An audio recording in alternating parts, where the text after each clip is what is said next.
The Mathematicians by Arthur Feldman, originally published in Amazing Stories, October-November 1953. Narrated by Tom Trussel. They were in the garden.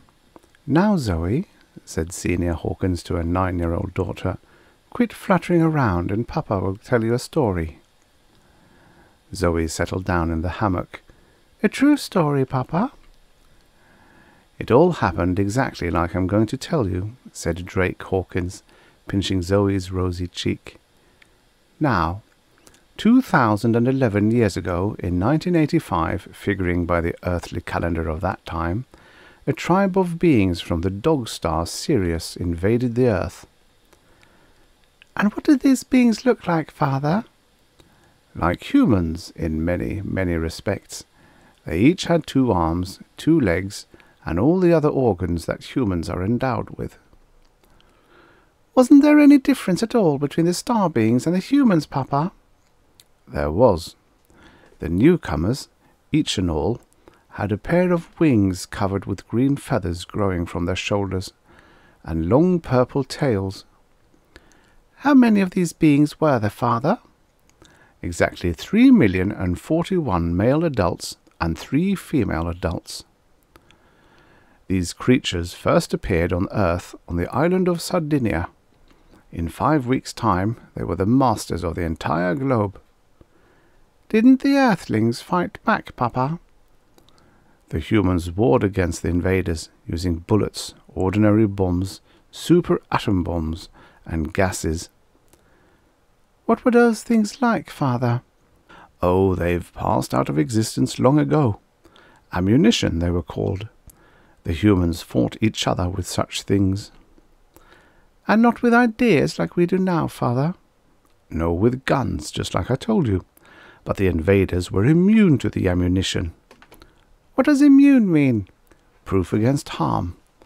Then the humans tried germs and bacteria against the star beings." "What were those things?" "Tiny, tiny bugs that the humans tried to inject into the bodies of the invaders to make them sicken and die. But the bugs had no effect at all on the star beings." "Go on, Papa. These beings overran all Earth. Go on from there." "You must know, these newcomers were vastly more intelligent than the Earthlings. In fact, the invaders were the greatest mathematicians in the system." "What's the system, and what does mathematician mean?" "The Milky Way. The mathematician is one who is good at figuring, weighing, measuring, clever with numbers."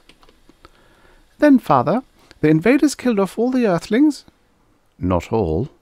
They killed many, but many others were enslaved. Just as the humans had used horses and cattle, the newcomers so used the humans.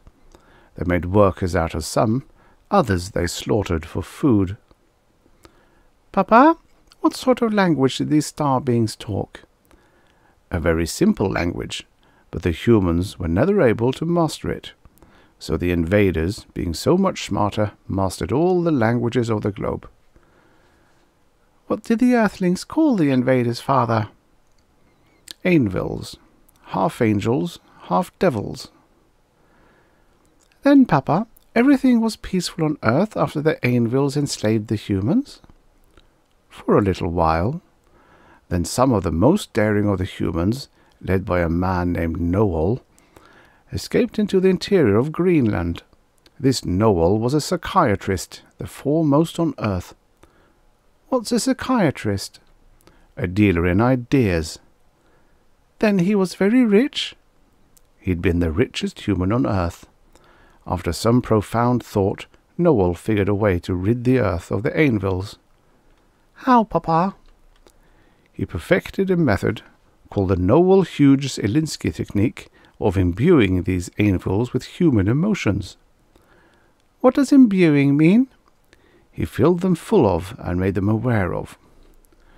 Xenia interrupted. "Aren't you talking a bit above the child's understanding, Drake?" "No, Mamma," said Zoe. "I understand what Papa explained. Now don't interrupt." "So Noel," continued Drake, "filled the Ainvils with human feelings such as love, hate, ambition, jealousy, malice, envy, despair, hope, fear, shame, and so on. Very soon the Ainvilles were acting like humans, and in 10 days terrible civil wars wiped out the Ainvilles' population by 2/3. Then, Papa, the Ainvilles finally killed off each other. Almost, until among them a being named Zalibar, full of saintliness and persuasion, preached the brotherhood of all Ainvilles. The invaders, quickly converted, quit their quarrels, and the Earthlings were even more enslaved. Oh, Papa, weren't Noel and his followers in Greenland awfully sad the way things had turned out? For a while. Then Noel came up with the final payoff. Is that slang, Papa? Payoff? Yes, the coup de grace, the ace in the hole that he'd saved, if all else failed. I understand, Papa. The idea that would out-trump anything the other side had to offer. What was it, Father? What did they have? Noel imbued the Ainvilles with nostalgia. What is nostalgia? Homesickness. Oh, Papa, wasn't Noel smart? That meant the Ainvilles were all filled with desire to fly back to the star from where they had started. Exactly. So one day all the Ainvilles, an immense army flapping their great green wings, assembled in the Black Hills of North America, and at a given signal they all rose up from earth, and all the humans chanted, "Glory, glory, the day of our deliverance." So then, Father, all the Ainvilles flew away from earth. Not all. There were 2 child Ainvilles, one male and one female, aged 2 years, who had been born on earth, and they started off with all the other Ainvilles and flew up into the sky.